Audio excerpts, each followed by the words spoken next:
Alexandre, there was a de Kooning, a fantastic, it seemed fantastic de Kooning proposed at auction, in fact, at Christie's, which was guaranteed and which was not sold with an estimate of $35 million. What do you think about that? I think it's still a fantastic painting. It's a very strong example of that series of work from the mid-70s. Now, it did not sell. The estimate was, I think, in excess of $35 million. You can read a lot of things into it. I think mainly it's, if you look at that week, there were a lot of the Koonings that came to market within a very short period of time. And it's never easy to find unique buyers for, let's say, 4 major de Koonings within the space of 2 weeks. Christie's painting came after the other ones that were sold at Sotheby's, which is not easy. It also came with the highest estimate. So this is not the ideal scenario when you put that kind of painting on the market. But surprisingly, the same provenance, there's only 1 year of difference from Sotheby's and Christie's, I mean. So one can be really surprised. So does it mean also something about the capacity of the market to swallow all this very high level painting?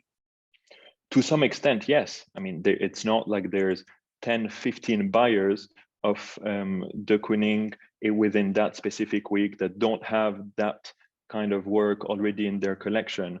It questions the fact whether you want so much in so little time, and whether some paintings are not meant to be sold maybe privately. That said, it's very difficult to plan because, of course, those auctions are planned months and months in advance. So you don't really know what else is coming to the market. And what's your feeling about the mood of the collectors? I know you have very special contact with Asia, as you were living there in Hong Kong for a long time. So what's the mood now with the collectors? More cautious, still spending, but more cautious. I think nobody can ignore the global context, whether it's the stock market, the geopolitical environment in Europe, and so forth that we all know. So they're still spending and spending quite a lot of money. If you look at the numbers for the past 2 weeks in New York, we're talking about over $3 billion. This is a huge amount of money that has been spent on art.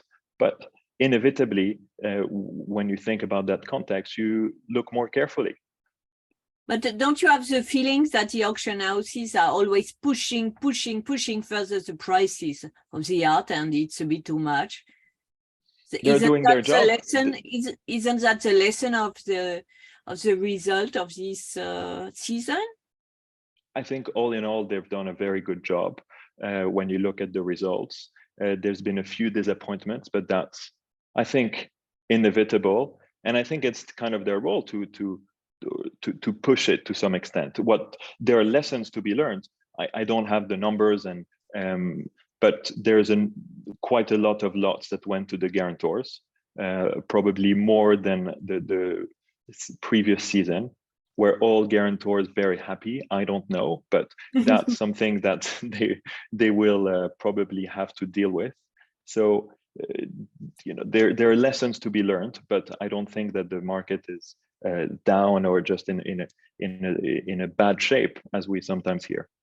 It's just more cautious. What about Asia? Asia is still very active. I mean, it's a matter of, when you look at the Paul Annan sale, several of the top lots went to Asia, the Seurat, the Klimt, for example. When you look at other sales, I think in that sale, they represented about 25% in terms of the value of what was purchased.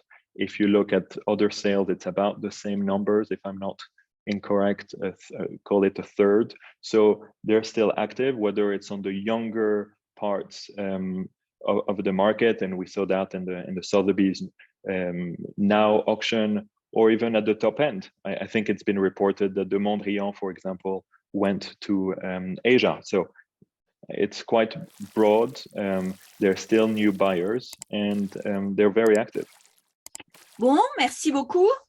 Merci, Judith.